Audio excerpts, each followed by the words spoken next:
Hi అండి, ఎలా ఉన్నారు?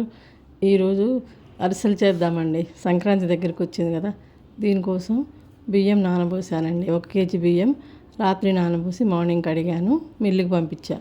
ఇప్పుడు కేజీ బియ్యానికి 3/4 కేజీ బెల్లం తీసుకోవాలండి. దాన్ని చిన్నగా నలగొట్టి కొన్ని వాటర్ పోసి స్టవ్ పైన పెట్టుకోవాలి. స్టవ్ పైన పెట్టుకొని అది కరిగేదాకా కలుపుతూ ఉండాలి. ఇలా కలుపుతూ ఉండాలండి. సంక్రాంతికి మీరేం చేశారండి? నేను కేజీ బియ్యమే పోసానండి. మా అన్నయ్య వాళ్ళు మమ్మల్ని ఇన్వైట్ చేశారు, అందుకని కొంచెమే చేస్తున్నాను. ఈ బెల్లం కరిగేదాకా ఇలా కలుపుతూ ఉండాలి.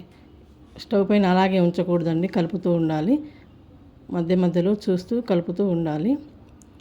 సంక్రాంతికి అరిసెలే కదండి మెయిన్, అందుకని చేస్తున్నానండి.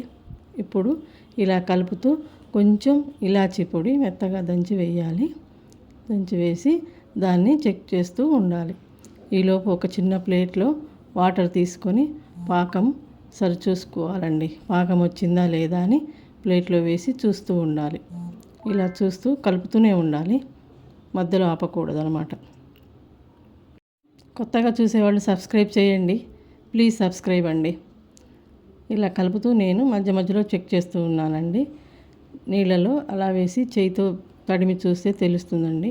ముద్దలా కావాలి అంటే ఇంకా కాలేదు, ఇంకా ఒక 2 మినిట్స్ పడుతుంది అనమాట పాకం రావడానికి. మళ్ళీ ఇలా కలుపుతూ ఇప్పుడు వేసాను. ఇప్పుడు పాకం వచ్చింది చూడండి, ఎలా ముద్దలా అయిందో. ఇలా ముద్దలా అయ్యే వరకు చూసుకోవాలన్నమాట. అది కరిగిపోకుండా ముద్దలా అవుతుంది, అప్పుడు పాకం వచ్చినట్టు. ఇప్పుడు స్టవ్ ఆఫ్ చేసుకొని పిండి ఒకళ్ళు వేస్తుంటే ఇంకొకళ్ళు కలపాలి. 2 మనుషులు ఉండాలండి కంపల్సరీ. ఇది మెల్లమెల్లగా ఉండగట్టకుండా కలుపుతూ ఉండాలండి. మనం తీసుకున్న పిండి కేజీ, బెల్లము 3/4 కేజీ అండి. కరెక్ట్ కొలత సరిపోతుందన్నమాట. ఇలా కలుపుతూ అరిసెల పిండి అలా అయ్యేదాకా కలుపుకోవాలి. మెల్లమెల్లగా పిండి దగ్గరకు అవుతుందండి. ఇలా ముద్దలు అయ్యేంత వరకు కలుపుకోవాలి. స్పీడ్గా కలపాలన్నమాట, ఉండగట్టకుండా. ఇంకొకళ్ళు వేస్తూ ఉండాలి. ఇలా వేస్తూ కలుపుతూ ఉండాలండి. ఫెస్టివల్కి ఊరు వెళ్తున్నారండి మీ అందరూ. నేనైతే మా అన్నయ్య వాళ్ళ ఇంటికి వెళ్తున్నా అండి. ఇదిగోండి ఇప్పుడు పాకం అరిసెల పిండి రెడీ అయిందండి. దీనిపైన మనకి ఇష్టమైనంత నెయ్యి, మన వీళ్ళకి తగ్గట్టు వేస్తూ నెయ్యి అంతా కలిసేలా కలుపుకోవాలి.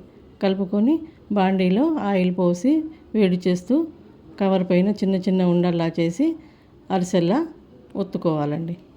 తర్వాత ఆయిల్ కాగిందా చూసుకొని దానిలో ఒక్కొక్కటిగా వేయాలి. మెల్లగా ఒక్కొక్కటిగా వేస్తూ అతుక్కోకుండా కలపాలి. బెటర్ ఏంటంటే 1 or 2 వేసుకుంటే బాగా వస్తాయండి అరిసెలు. ఇప్పుడు అరిసెలు మెల్లగా కదుపుతూ, అరిసెలా అని భయపడాల్సిన అవసరం లేదండి. చాలా సింపుల్గా కూడా చేసుకోవచ్చు. కాకపోతే మనం ఫస్ట్ సారి ట్రై చేసేటప్పుడు 1/2 కిలో బెల్లంతో 3/4 కేజీ బెల్లంతో కేజీ బియ్యం పిండితో చేసుకోవాలి. ఇప్పుడు ఈ కాగిన అరిసెలు తీసి మనం ఒక ప్లేట్లో వేసి ఒత్తుకోవాలండి. అరిసెలు చక్కగా కనిపించట్లేదు, అందుకని నేను చెంబుతో ఒత్తుతున్నానండి. తీసి ఇలా ఆయిల్ కారే వరకు ఒత్తాలి. తీసి జల్లిబుట్లో వేసుకుంటే అరిసెలన్నీ రెడీ అయిపోయాయండి.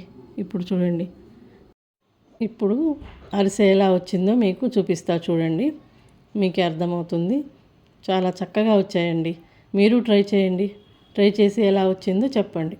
చాలా ఈజీ మెథడ్లో చేయొచ్చండి.